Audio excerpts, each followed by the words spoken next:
Tindika Tindika Télévision, chers internautes, bienvenue dans ce nouveau numéro de Tindika Tindika, toujours avec votre humble serviteur, le conseiller indépendant du chef de l'État Fachi Beton, sans ordonnance, toujours nanko et sans flatterie et sans salaire. Chers internautes, boya malamu na Tindika Tindika ya lelo. Isa week-end, l'autre vendredi, et yinda mabe, to solola, to sepela, information, isali ebele, comme d'habitude, bozala, branchez et attachez vos ceintures. Chers internautes, émission isali marquée ou dominée, na constat amer, to sali, ya neko. Pero Luwara, Pero Luwara. Naye Bisakabino, Bisoba Oyo, nous avons l'expertise na musala Oyo. Oyo baye bakangai bayebi. Bisoto banda musala Oyo avant ba Pero Luwara. Nous avons l'expertise. Chers internautes, musala Oyo bozomo na Oyo la télévision, et ça la musala mi balé. Ekomatisa yo pe kokitisa yo musala oyo bozomona musala ya végétarien musala ya communication musala ya bastar. Chers internautes, Pero Luwara akondi pourquoi ngai na éviter tokomeka tosolola ngai na bino. Chers internautes, chef de l'État Fachi Beton a renforcé matos matériel à Pessi, Bambile Sobe, na musala bala kosala ya ko garder ko batela bana ya mboka et mingi côté ya est et pas wapi ba voisin na biso ba rwandais, ils veulent à tout prix récupérer l'est de la République démocratique du Congo. On en parlera. Chers internautes, Nayoki Mawa Nathalie émission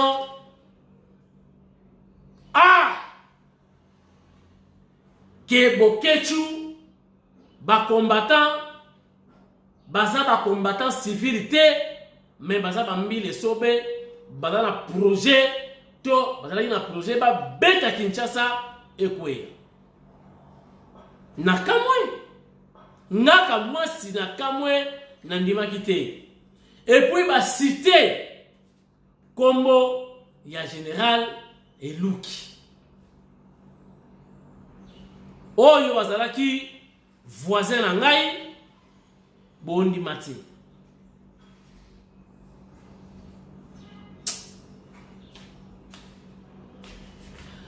Matata ponyo mapong. Enfin, les 15 ya mois Oyo, il est de nouveau attendu devant la justice pour expliquer Makamotali Bukangalonzo. Oyo bolobaki ke yo alongi na ye, alongi te. Nanu alongi te. Cour de cassation et bengisie Asamba. To sola likamu Oyo na conseiller juridique Dieudonné Ngalamulume nandimaki te na pesi raison azana bwanya boso na émission kaka sikoyo bana ya boma bosala très attention bino moko bo sauver boma tozwi ba information boma eza ya kopola na barwandais boma eza infiltré jusqu'à la moelle épinière na barwandais na boma. Bana ya boma bo sauver boma botika maboma pobino bozala maboma ti. Chers internautes, toza kosona bino makambo ebele na émission lelo, mais entre temps nous souhaitons déjà bon retour à son excellence Nana Manouani na Kiumba Mfumubuku Mulonge Shiwa Kalasa Osea le professeur des universités, Aouti voyage moko privé, voyage moko spécial, Oyo, tous les détails va fournir biso topé sapebino. Bref, Azana Kinshasa, Azongi, Ituri, bala kosenga ye akene koteya cohésion na unité nationale. Ouganda a profité qui part à la chasse perd sa place. Chers internautes, avion ya Rwandais directement après sanction, il y a vol, il y a appareil ya Rwandais, Ouganda a négocié le billet, na ko oumenate na ko proposer bon pesa biso place wana 5 fois par semaine. Uganda Airline abana kosala ba mission na ye akotisa katuku bianza na Congo. Bolobini bango pe suspect to pesa ba Ugandais ba voler na bango ba récupérer espace ya ba Rwandais.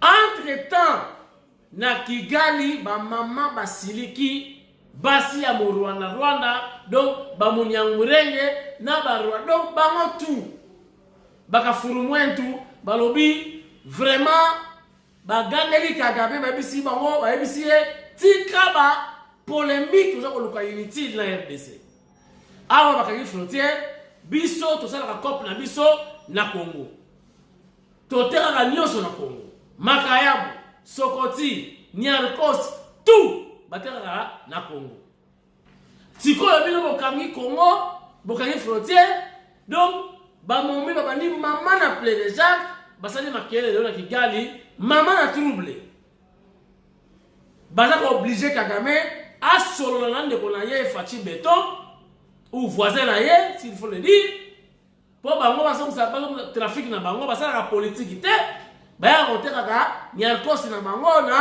Goma Bukavu sikoyo bakangi frontière eta ba munyangura ba Rwandais basali mama na plein Jacques balobi ezalaka te batikela bango nzela bazonga na bango ba ya à l'aise koteka vieniarka. Chers internautes, sans plus tarder, botala matos to matériel oyo Fachi Beton a renforcé ba FARDC oyo bazana ligne d'attaque mingi na frontière entre Rwanda na RDC. Et ça qui peut saluer na général ou na bon gouverneur ba côté wana. Chers internautes, que les images parlent d'elles-mêmes. Regardez. Gai Capral Monterenero, Bololo, Casismo de Menono, Sumaleole, Helole, Sumaleole, Sayo Sayole, Mama Sumaleole, Ma, Aiwa, Aiwa, ils ont libéré.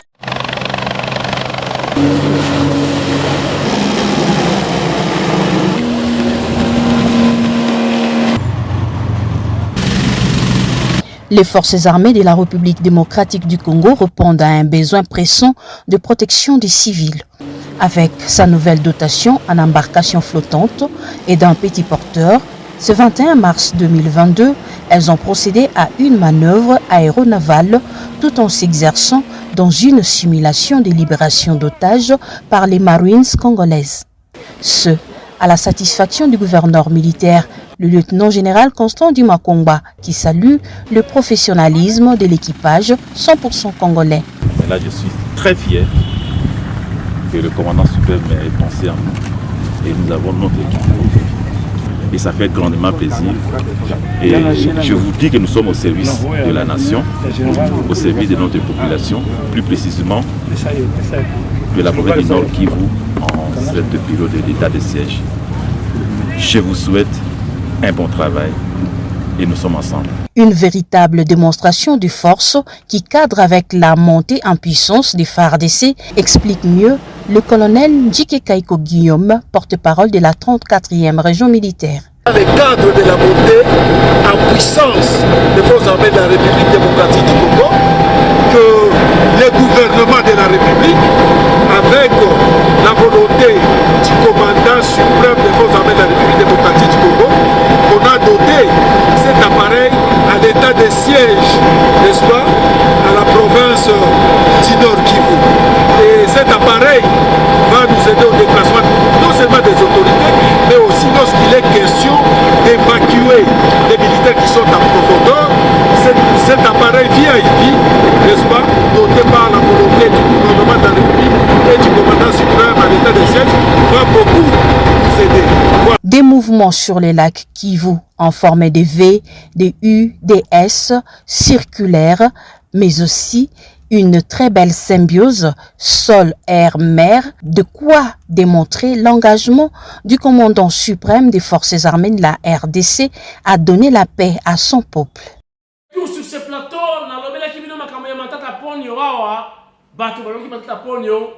a sauvé cour constitutionnel et sauvé à Kosamba les sous-soutés, Mbongo ya Mboka et Kelibela, c'est fini, a sauvé parce qu'il fut Premier ministre de ce pays. Mais, na sololaki, na juridique, ngalamulume, non, tindika, poya nyaku na kalwa. Alors, non, bako beni saye na cour de cassation, parce que, ils ont makamotali, c'est-à-dire, Premier ministre, allons-moi déjà. Donc, cour de cassation, il y a une habilité, la compétence, il y a qu'on inviter Matata Ponyo. Il a dit cour constitutionnalité. Ah! Tant que nous avons ici, nous avons en matière. Boyoka, interview, par rapport à Yamakamouana. Regardez. Dieu donné bonjour. Bonjour Tindika Tindika. Ozana Tindika Tindika ndenge lobi yango ya solo bato balobaki ke Matata Ponyo aza sauvé par la cour constitutionnelle. Mais ngai na yo to solaki na pembeni ne bala lopoto en aparté webisaki ngai Matata aza sauvé parce que loi to pe beko ya mboka ezali kosenga ke cour de cassation ebengaye akende kosamba. Tomoni invitation eye cour de cassation ebengisi Matata Ponyo. Ozana nzela to ozana nzela ti. Merci beaucoup Tindika Tindika pour motuna. Mbalasima nasila ki koyebisa yo ete bao bazali ko sepela ke Matata Ponyo azali sauvé et sengela ki ba tika ko sepela parce que na katia otobengi état de droit. Tozali na moto moko te oyo akoki kozala justiciable te devant ba cour na katia mboka. Donc na lopoto na lingi koloba nini? Il n'y a pas état de droit lorsqu'on considère que certaines personnes ou certains citoyens ne peuvent pas répondre devant la justice pour des faits qu'ils ont commis. Ndakisa Tindika Tindika azalaki mokambi monene par exemple na neti premier ministre et que azali sous premier ministre te pour ba infraction o nyonso ya commettra ki tango azalaki premier ministre to considérer que akoki ko la poursuivi parce que azali en qualité à premier ministre te non.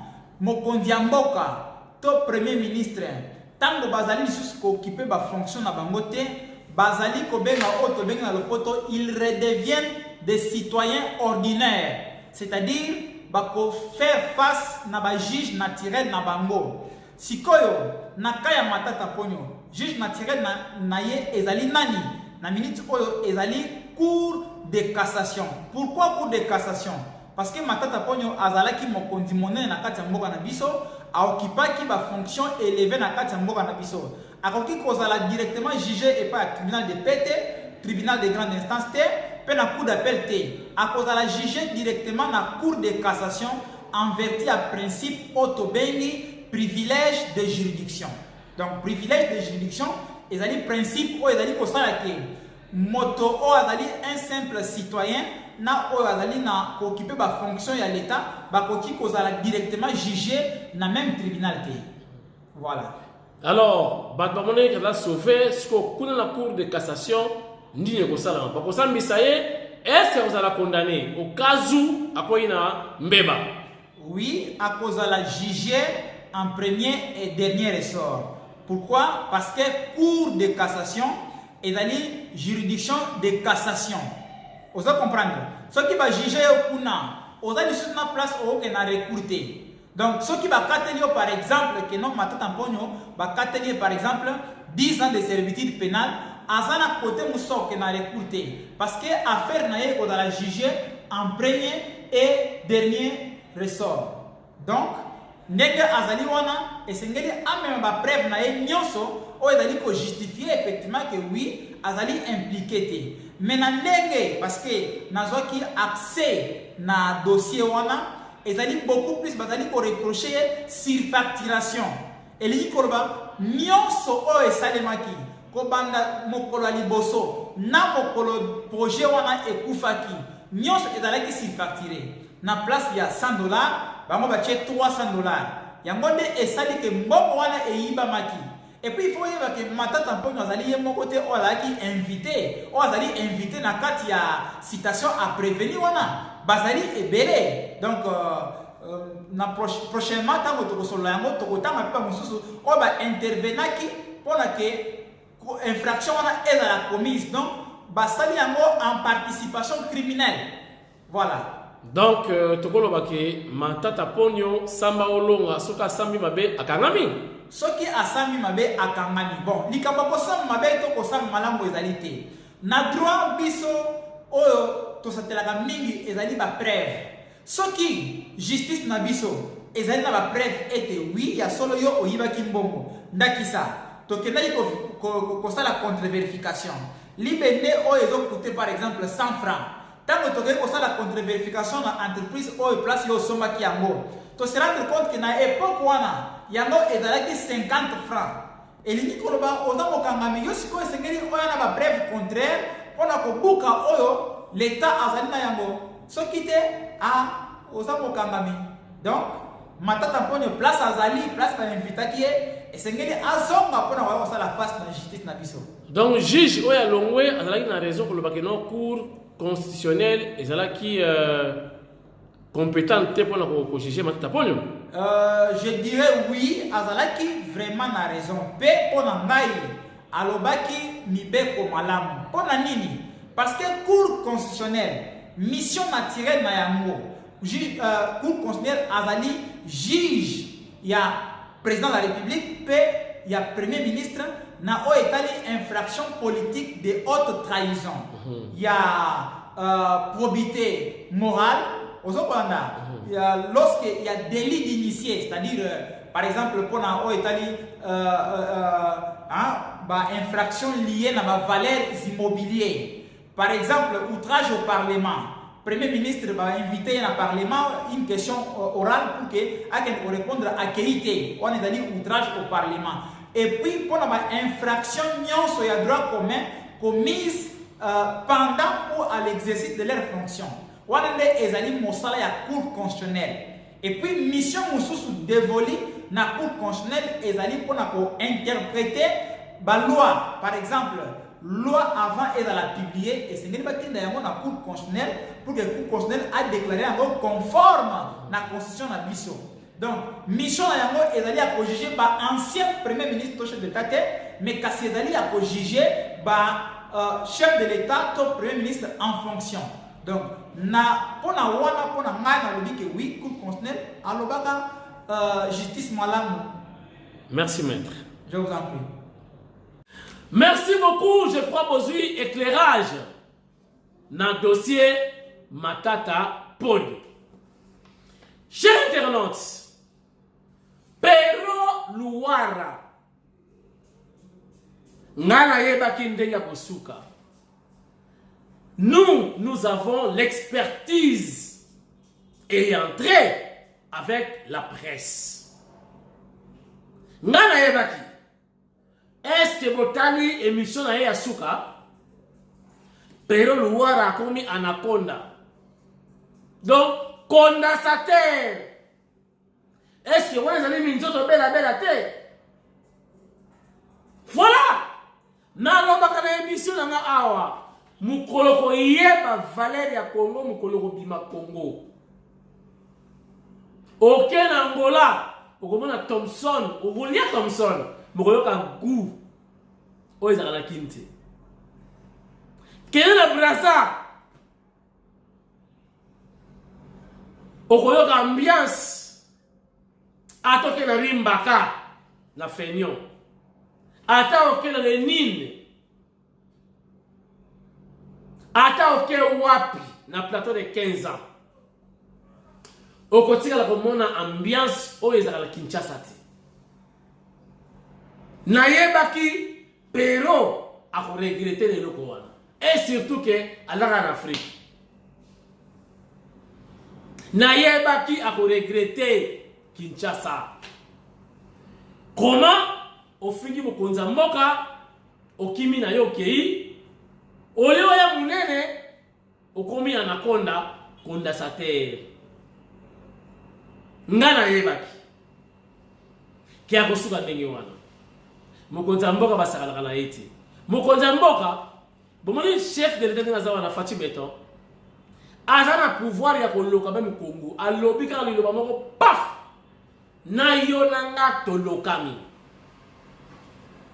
Tala bafiti ba jalou ya Fati baké bimisa masolo que François Beya afin président ali akafumini.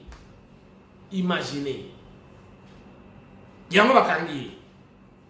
Wana balinga minimiser mais lelo déjà abandi ko samba. Bokoyo kama loba fufu ekozala te.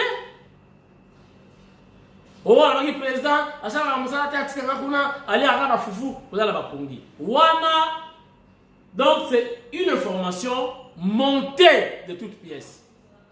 Dans le souci de salir l'image du chef de l'État. Voilà.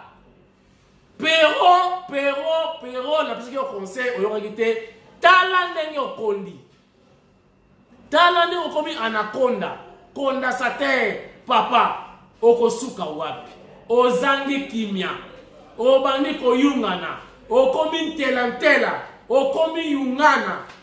Maintenant, pero okosuka wapi. Pero okosuka wapi.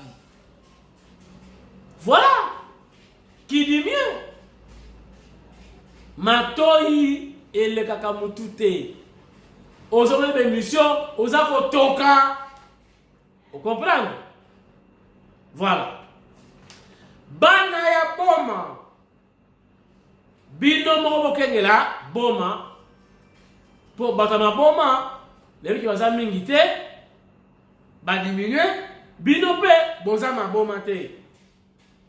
Bolo on l'appelle boma, tope ko banga. Boma. Chers internautes, bana ya boma, boke ba boza infiltrer makasi na Barwandais. Na ville, partout, Barwandais ba infiltrer bino bazwa bandaku, baza ba place be na ba camp. Il y a un recensement et quand on a camion qui est congolais et qui ne l'est pas. C'est très important.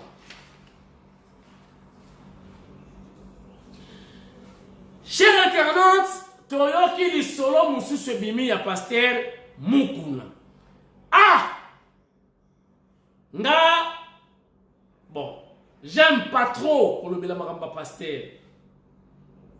Mais ba pasteur bon me kako zala ba exemplaire bon me kako fournir ba effort bon zala exemple ngala na ko kama bandimi ba dokeli bo na pasteur on sala ba ko abuser boza ko kende kaka ba pasteur bo yeba ke bandimi na bino baza ba esclave na bino te to uta ba église on kotika la vide. Boyoki lisolo te pasteur Mukuna. Ebimi.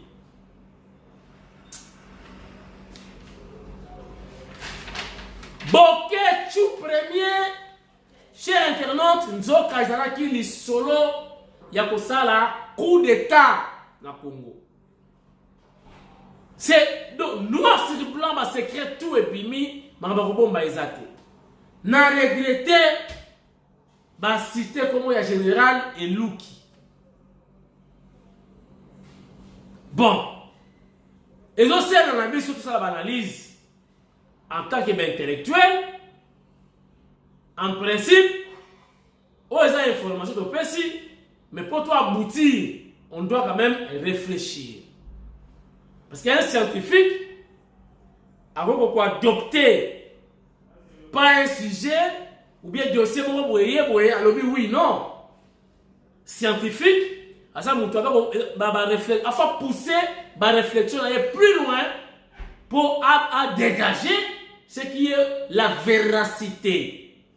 Si réellement c'est vrai. Bon, les combattants, les militaires, les formation, wapi Général Eluki a travaillé dans Bango, na qualité nini? Est-ce que pendant la guerre, ton mutinerie, ton rébellion ou encore coup d'état dans Congo, il faut qu'on travaille dans les combattants, dans les bouquets. Est-ce que baza na compétence pour ça la coup d'état? Et donc c'est ma réflexion, mais c'est déjà une information qui est passée. On doit réfléchir pour trouver si cela est possible que Babokechu basa la coup d'état na Congo. Donc voilà dans les Camerounais, on doit réfléchir parce que l'information est qui lobby. La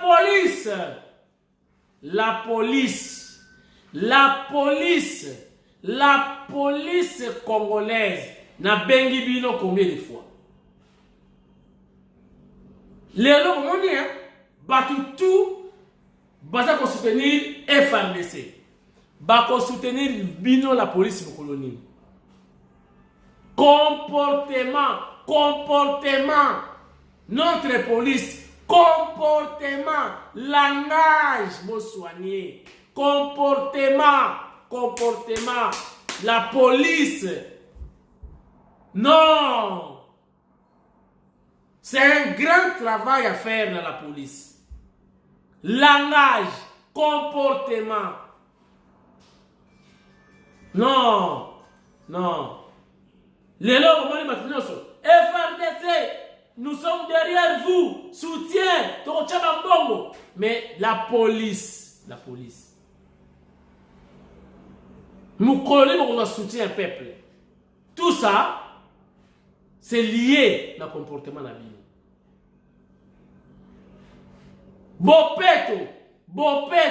Bopeto, na ville ya Kinshasa. Bopeto. Soki ngai ngobila, na koki kosala parti politique te, tant que Kinshasa, nan va sentir assainissement te, bopeto te, zandu et koufa. Ça, c'est suivre des deux lièvres à la fois. Oh, il est impossible.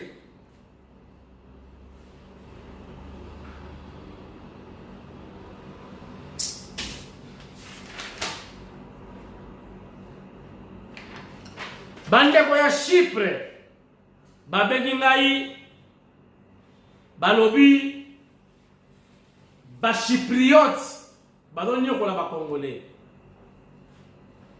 Bon, ngati ndika na lobani. Rentre. Ngapela ina Luanda. Ba portugais lobaka etenga mawa. Na yokole na Luanda. Ba bondia, botarde, bonoite, tudo bem, a saúde. Mo ba portugais mike na lobaka wana. Na kina Luanda. Dans la bonne fièvre, les gens ne continuent à Luanda. Crise continue à Luanda. Na mumela gite? Eta bungalo na bungi. Na tikela bango Luanda na bango na kufate. Na uti Luanda na ye na humanité papa na deni mikili. Bruxelles, Lyon, Paris, Bruxelles, Kinshasa. Voilà. Chers internautes, conseil de repère en appel le voir journaliste au Batikali. Tout ça là, très attention. Tout ça la différence entre critique na injure, qu'on finga, qu'on dénigrer, qu'on mettre à nu la vie privée du chef de l'État n'a pas vrai, n'a pas fausse information. Dans le souci de nuire son image, de salir, de ternir son image. Ce n'est pas bien. Même Zambé, où il y a ça, et voilà, Péro Louara a commis moins de l'Olangaï. Je vous informe déjà, ce mardi, nous allons accueillir le roi de Belge à Kinshasa. Toti Kalabien, Bissonabino, ce qui est information Zali, Botin de la Ghana. Donc c'est que le monde entier m'appelle. Le monde entier. Je reçois maintenant les appels, les messages venant de partout. Dans le souci de m'enrichir avec les informations. NASA reconnaissant, doit se soutenir la main dans la main pour soutenir, n'est-ce pas, les chefs de l'État et pour protéger contre la balkanisation de notre pays. Merci. I love you. Muito obrigado. Matodo mingi. Tokutani. Ngai. Nabino. Lobby. Inch'Allah. C'est-à-dire, Soki. Nzambe. Alingi. Soki Jésus-Christ. Azongite. Bombe kama bakute na bimi mwindo pour la lati t-shirt ya pembe. Izali teni approprié pour la télévision et comme ça va mwindo mais est dérangé biloté. Merci et à demain.